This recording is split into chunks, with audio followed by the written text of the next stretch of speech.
Good morning. All right. Good morning, everybody. How's it going? I'm here to talk about multicasting on 9/11 and thereafter. Rich and Prashant have been helping with this. Neither of them can make it, but maybe they're watching on the Multicast broadcast. A lot of people know sort of the edge problems. This was from Keynote rather. There were a lot of edge problems, and the meltdowns, of course, tended to happen, as far as I can tell, and from the limited amount I could see of the backbone performance, it performed well. Certainly our backbone connections performed well. Everything seemed to be happening at the edges. And the multicasting actually performed really well, and there was a huge spike of traffic because of people's desire for news on 9/11, and I think that has certain implications. I'll go into those just a little bit. As far as we can tell, there's at least a gigabit a second that was saved from using multicast, probably more. And over time, and by time I mean not minutes, but hours and days, the multicast peering and sort of stability of the network definitely declined. But this wasn't a traffic effect, as Sean pointed out. This is really a battery effect. Batteries wore down, weren't replaced, and generators failed, and so on. I'm going to give a few eyewitness accounts here. You know, from myself, of course, I, like a lot of people, first knew what was going on when I turned on the television and saw the sort of dire picture of the World Trade Center in flames. There were people down at Networld Interop. Jim Martin was down there. He had a large screen display. He was actually going to do an HDTV test that day over Internet 2 at some 30 or 60 megabits a second, something like that. And instead they switched to the University of Michigan CNN feed, and things just sort of mushroomed from that. He said at one point, this is some pictures that Rich took of the screen down at Internet 2, he said at one point they had so many people around the plasma display that it was a fire hazard, that you couldn't get in or out. Now, for myself, sitting up in Fairfax, Virginia, not too far from the Pentagon, what we first saw of the multicast spike was actually a great increase in MSTP traffic. And it was so large, about 10:30 or so, we were thinking that there might be a denial of service attack going on. And Prashant, out in California, pointed out that no, there seemed to be actually an increase in real traffic. It wasn't a denial of service attack. And at the same time, I was getting emails from people in New York that were saying effectively, I have no radio except for some AM stations. I have no television. I have no internet, and I can't get anything on the internet. Where can I go to get news? And I said, well, if you had multicast connectivity, you might be able to get something there. I don't have pointers here, do we? This is from Prashant. I think most of you can see the purple line is the one to look at. That actually represents MSTP traffic going through the Qaeda at the NASA Ames mix. And immediately after attack, there was considerably, so this represents multicast usage. Like multicast receivers and senders that are sending traffic. So a receiver is only going to do that if it's sending control traffic, which RTCP does send control traffic, and so you would show up. But there are a lot of silent receivers, and if you're a silent receiver, there's really no way of knowing whether you're getting multicasting or not, at least not from the tools we have. And it came up very quickly. This is historically pretty unusual. It seems to be mostly a daytime effect, actually. It's like people are getting it from their offices or something. And then in the following days, there was a similar but not as noticeable increase in traffic. Again, mostly during the continental U.S. daytime.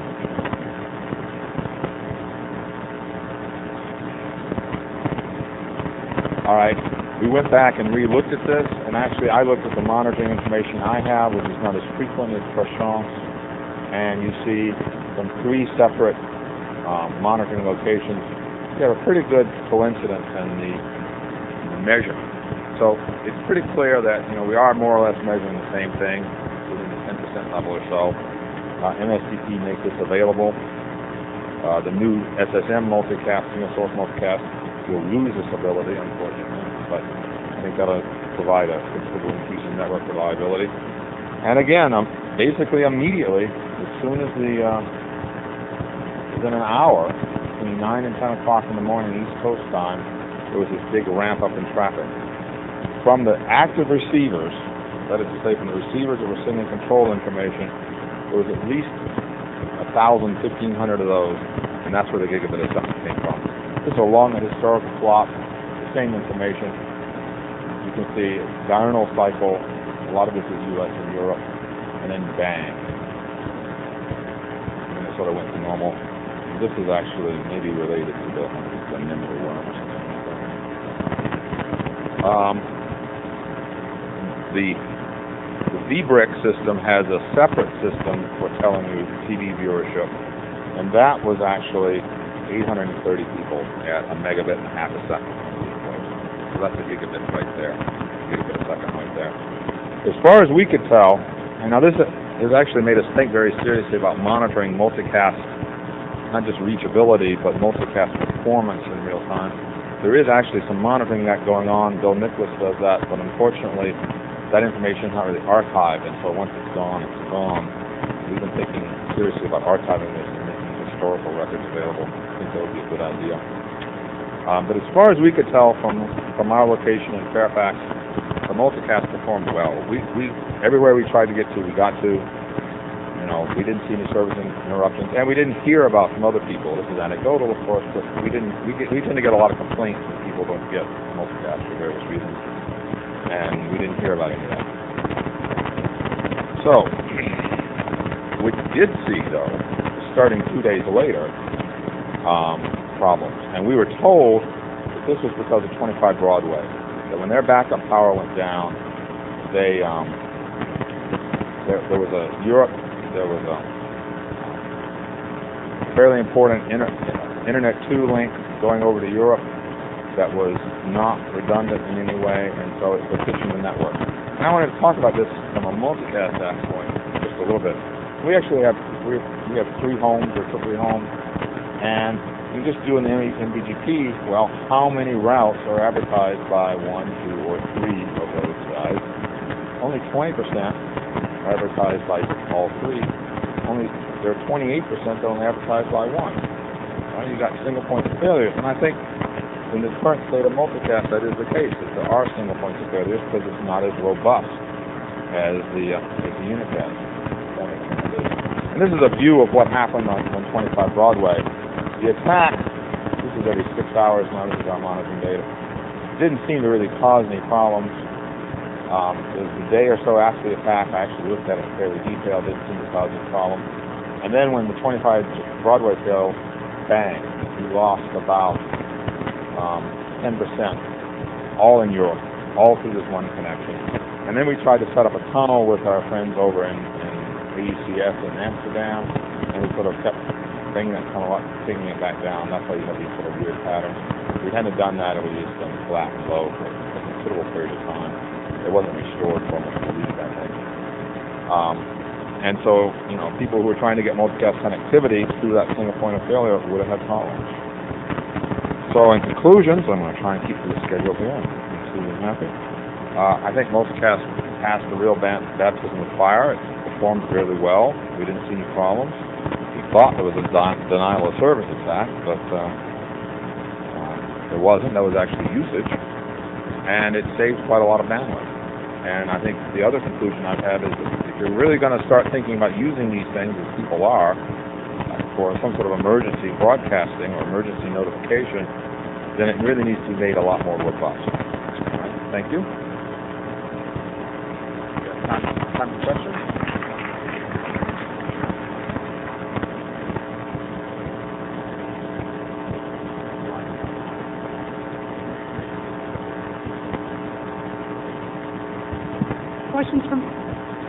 Questions from Marshall.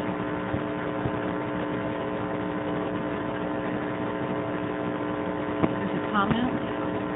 Corliss says with SSM, you do not necessarily lose RTCP information because you can use unicast-based RTCP as a draft up in the IPS, and IPTV doesn't already have information. Well, yes, I'm well aware of that, but that See, the MSDP makes it naked for anybody to pick up on.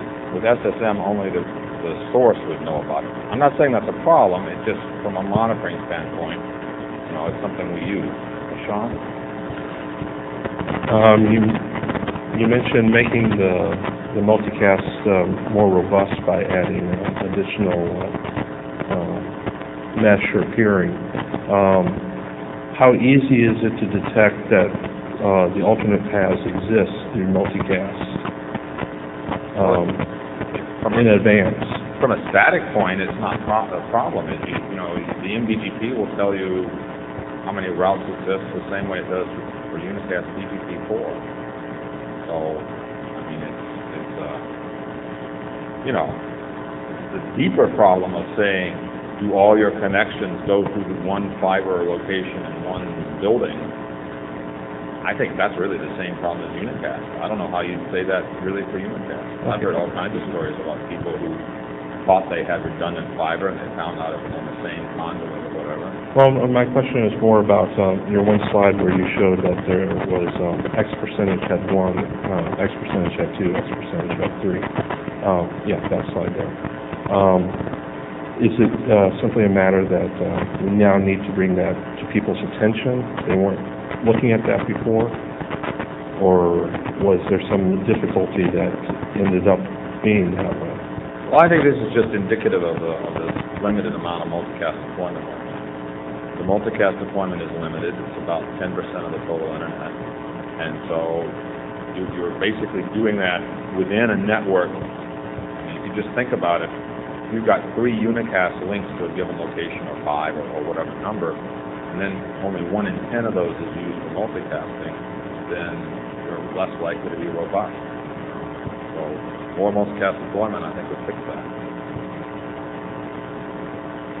I guess that's all my time. Thank you again. Yes, sir. Can't see you, but I know you're back. Yeah. Several of us were wondering what you did differently on the 11th as compared to the other days when, all the other days of the year when Multicast was not working well. Well, I don't know. Not working well is I don't know quite what you mean by that. Multicasting has certain problems and it has certain advantages. It was designed to handle large spikes in traffic, and it handled a very large spike by turns in traffic pretty well.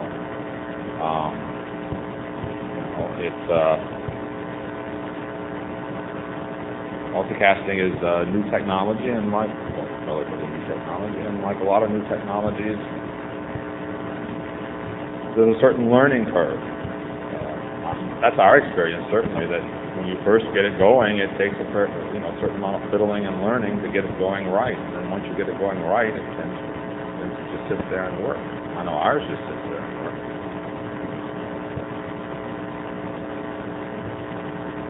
See somebody in the back. It's hard to see from up here. It's very blinding. Go ahead.